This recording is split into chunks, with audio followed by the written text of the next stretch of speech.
Yeah, what's up Stormies and welcome to another draft, and today we will do the second round and we have to draft a new deck. So that's gonna be awesome. I've set up thing up already. So let's go. Let's the draft begin. Be sure to read all the instructions and careful. So we need to choose now if we want to do a Shadowfen or a Swarm deck. It's interesting, right? It's blue. Looks like Winter Pact. But hey, I think we always go for a Shadowfen. Not sure about Swarm. Swarm Chip might be interesting, but well, let's go for a Shadowfen deck. I enjoy playing Shadowfen more than Swarm. So we have chosen Shadowfen. Please do command Shadowfen to proceed. Alright, first Mutineer, marked as prey or execution. Well, marked as prey, as you can see, it's a super strong card. But we need some poison. I think we're just gonna YOLO it and take it. The value for getting this card might be just too much. Like a first Mutineer is bad, execution is... well, it has been better, right? But marked as prey is just insane. So let's go with marked as prey. The outlining seems a bit off. Like they're missing an enter or something. Alright. So in exclamation mark SF2 for next one.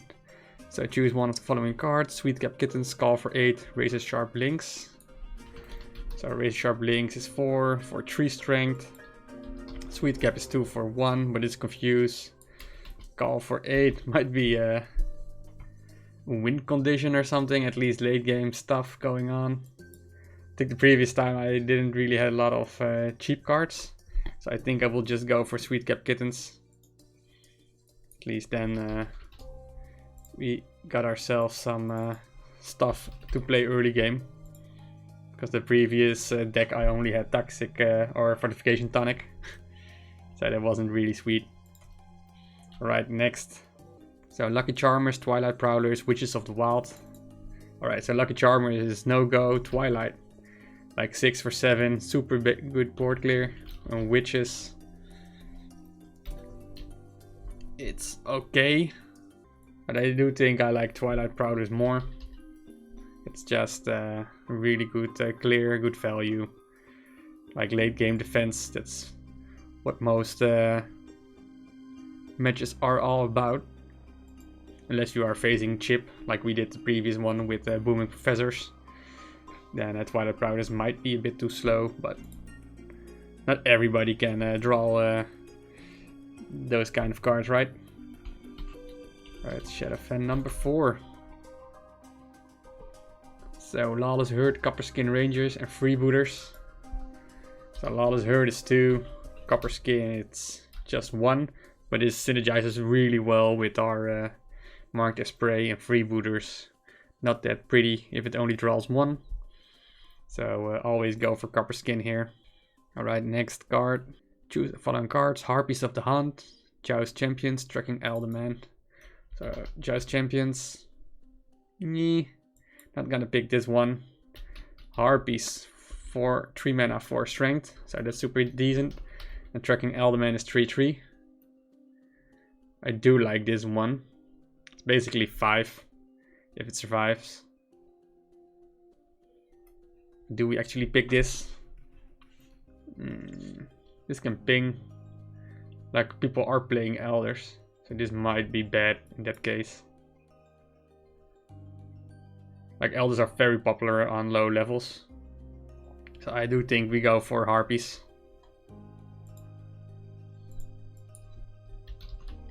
Let's update our deck list as well. It's not much less value. It's just a bit more consistent.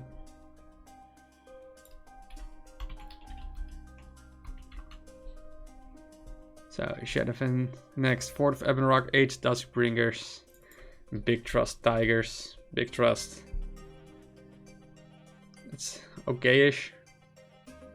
Like most likely there's 1 movement, 3 for 3. Not the best. 4th of Ebonrock is 3 for 4, which is sweet. Cannot be targeted by any weird shenanigans, which I do actually like. And if we got True Shot post, we can defend it. and 8 Dustbringers. Well, it got nerfed, so now it's not that impressive anymore. I think we can go for a cooler card. So I think I will go for value now, and that's the 4th of Ebon Rock. Good stationary defense. And that's the play I actually like to play, so also pick the cards you actually want to play. It's all about having some fun, besides trying to win. Right, Shadowfen 7, Crimson Sentry, Confinement, Feral Shamans. So Crimson is 3 mana, 1/1, but it's once again pretty good with marked as prey. Confinement is just garbage on equals. Reduces strength of a target enemy into 5. What? Nobody can ever play that. Feral Shamans. It's actually a pretty decent card. Can drain 6, so it becomes 7 strength. And can obviously trigger again. But I think I will go into the Crimson Sentry synergy. Let's go. Alright, we need some heavy hitters now. Heroic Soldiers, Azure Hatchers, Conflicted Drakes. So Azure Hatchers is really bad, I think. Yeah, this is not what we are looking for.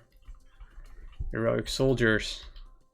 Well, this is like power creeped all over the place.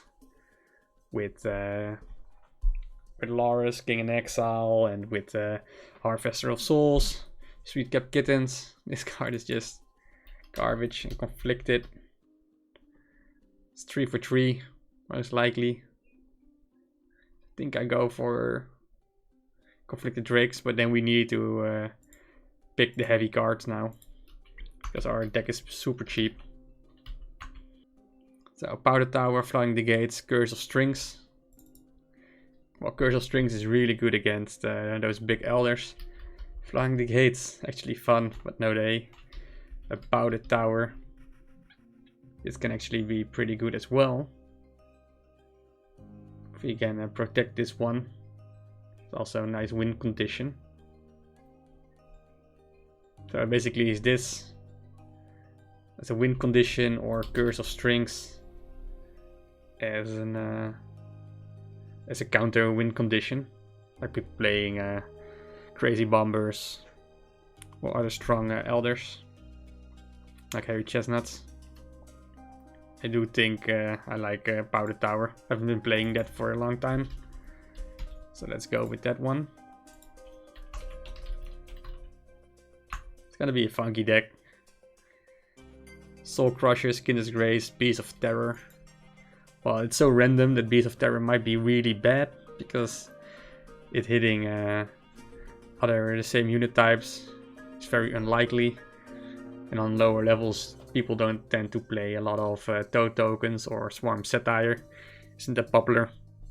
Skinless Grace was useless, so I think the only thing we can do is go for Soul Crushers, which is actually a pretty good card and fits us well in our curve. What? Hairy Chestnuts, Hunter's Vengeance, Greenwood Asians. So Greenwood Asians, for anybody who doesn't know it, that's this dude. Don't play it. Hunter's Vengeance just got buffed. It's 2 mana. It's pretty good, especially in this scenario. It is super good.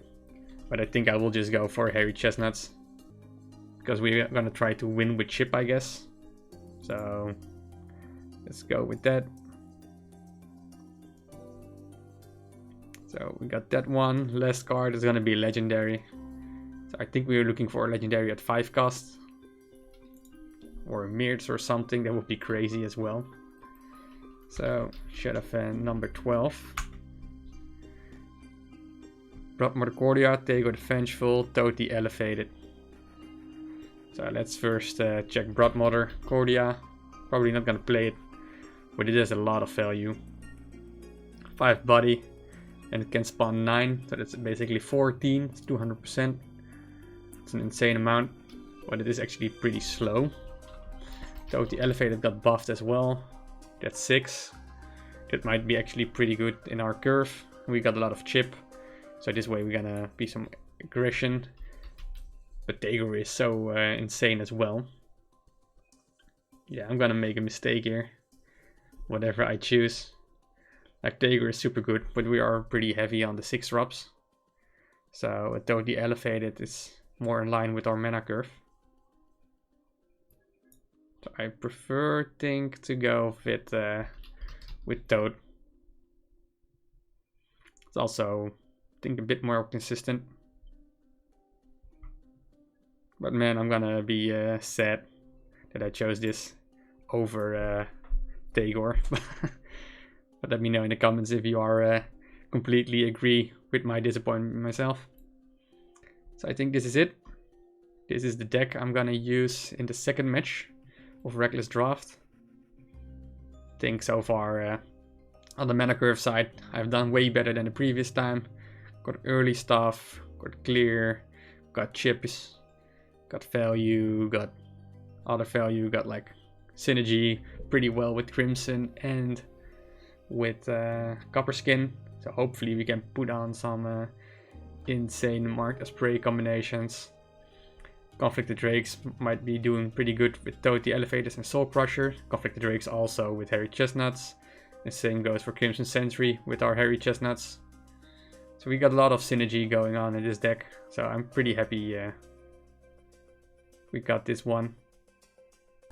Anyways, thanks guys for watching. Hope you enjoyed the draft, and well, the video of the match will follow soon.